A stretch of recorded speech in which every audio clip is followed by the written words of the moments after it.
talking there, relationships. We got to build relationships.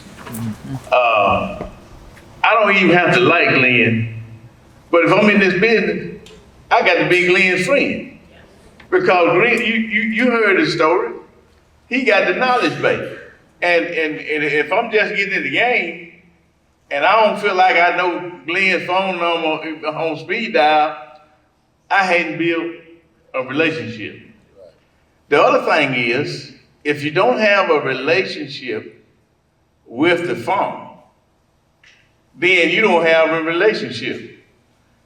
One of the things that I've seen is, and it kind of floats in the air, if we're not real careful, we want to buy from the farmer at the cheapest price we can. You know what I'm saying is, but if we got a relationship with the farmer, then we got to help the farmer to help us load the truck. And it sometimes it seems like a foreign language when you say that to agencies and institutions. The other thing is, Terry, is that when you go to a conference like this, they talk a lot. They talk about there's farmers all over this black belt. They're running over each other. But when you start looking for them, Ms. Magruder, they're not there. And what they call a farm is something that was a farm when my granddad had, but it growed up into timber now. But they still call it a farm. So if you got a relationship with farmers, they gonna tell you the truth. I got 3 in Greene County. I got 4 in something. You know what I'm saying? They gonna tell you the truth about it. And if you build a relationship with the farmer as the aggregator, then y'all can grow around the grove together. You're gonna have to give some, you're gonna have to take some. Just to say a little bit about Deep South. Tuskegee University was going around having focal group meetings. I remember Ms. Magruder when they was talking about building a facility in Selma. And they was talking about building down at the old gasohol plant. And then it evolved, like Miles said, into what we have here.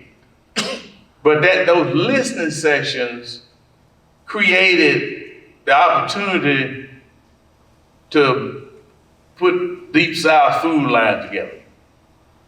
In some of those meetings, they were saying that the farmer was saying, if we had a place in West Alabama, for an example, that could buy our product and let us go back to the farm and grow some more. And so I heard that, Mr. Carter, but I thought they were just talking. And all of a sudden one day, the economic development folks in Marengo County say, they downsized an armory building and what have you, and you said you could do something with farmers and all right, and that'll build. And no money, you know, Mr. Gruder, what are you gonna do?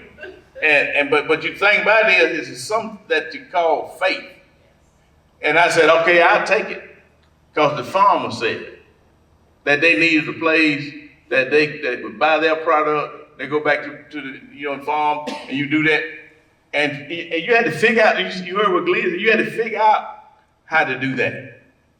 You got to figure out how to make all that work.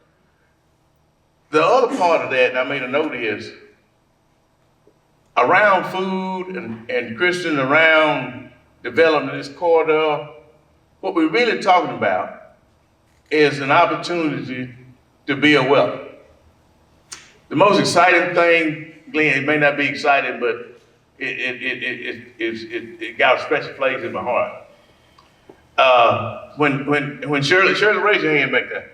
When your ladies get through cutting greens and packing greens and do whatever y'all do with greens, the exciting part is when the bookkeeper write checks for them. Yes. That's the exciting part, because we are building wealth around rural folks. They wouldn't be cutting greens for you, Shirley, if they already had a job. So I think as we look at food and look at aggregation, look at farming, we can lift ourselves. We can lift ourselves if we tell the truth, work together, and not only that, let's find some resources to help the farmer, to help the process. Most people don't like that. Chris, I admire you for, and what's Sarah, the food bank, the food bank or whatever it is, having impact grants to help small producers, mid-sized producers. Now we're all working together. We are realizing our shortcomings. And we're finding trucks. We're finding trailers. We figured out a way to do this, and we don't let Don Ramos call our bluff. But is Don still here? Hey, Don. I guess you wonder sometimes how they do it. I don't know how they do it. They ain't got nothing, you know. You remember what I told y'all about this panel earlier? Okay. So we'll find a way to make it happen. And if I really want some wisdom, I get up early in the morning, call Mr. Child. He tell me all about milking cows in the bucket and churning and all of that. But Mr. Child said he's in his 80s and he loves what he is doing, and we're all working together and everything. And so we're gonna get that done. We're gonna get that. We're gonna figure it out and everything. I wanted to go home after my NRCS thing and sit down and just chill out. But you can't do that. You can't do that. And the last thing I heard Glenn, you talked about is education. Don't try to farm if you ain't got no irrigation. That's education. You know, we've been praying for rain, John, for years. But God put that water in the ground. That God's water that we're drawing, you know. The other thing is, if you don't have a way to keep wild hogs and deer out of your field, you might well not plant them. I'm telling you now. And I want to say this, and Courtney can allude to it. We got a program that's going on right now that we can help you keep the deer and the wild hog off your farm. Courtney, you got 40, 50 applications now, but as far as other need, I've been tearing Darren about they got wild hogs in Bullitt County. And so we have not sometimes because we ask not. And so we asked, if Holly's here, she may be gone. But anyway, we asked them, we need to keep these wild hogs out these fields.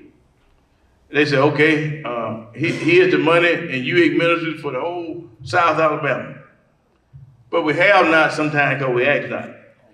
And so we'll shut it down right here now and entertain any questions that you may want to ask Lynn. Are there any questions?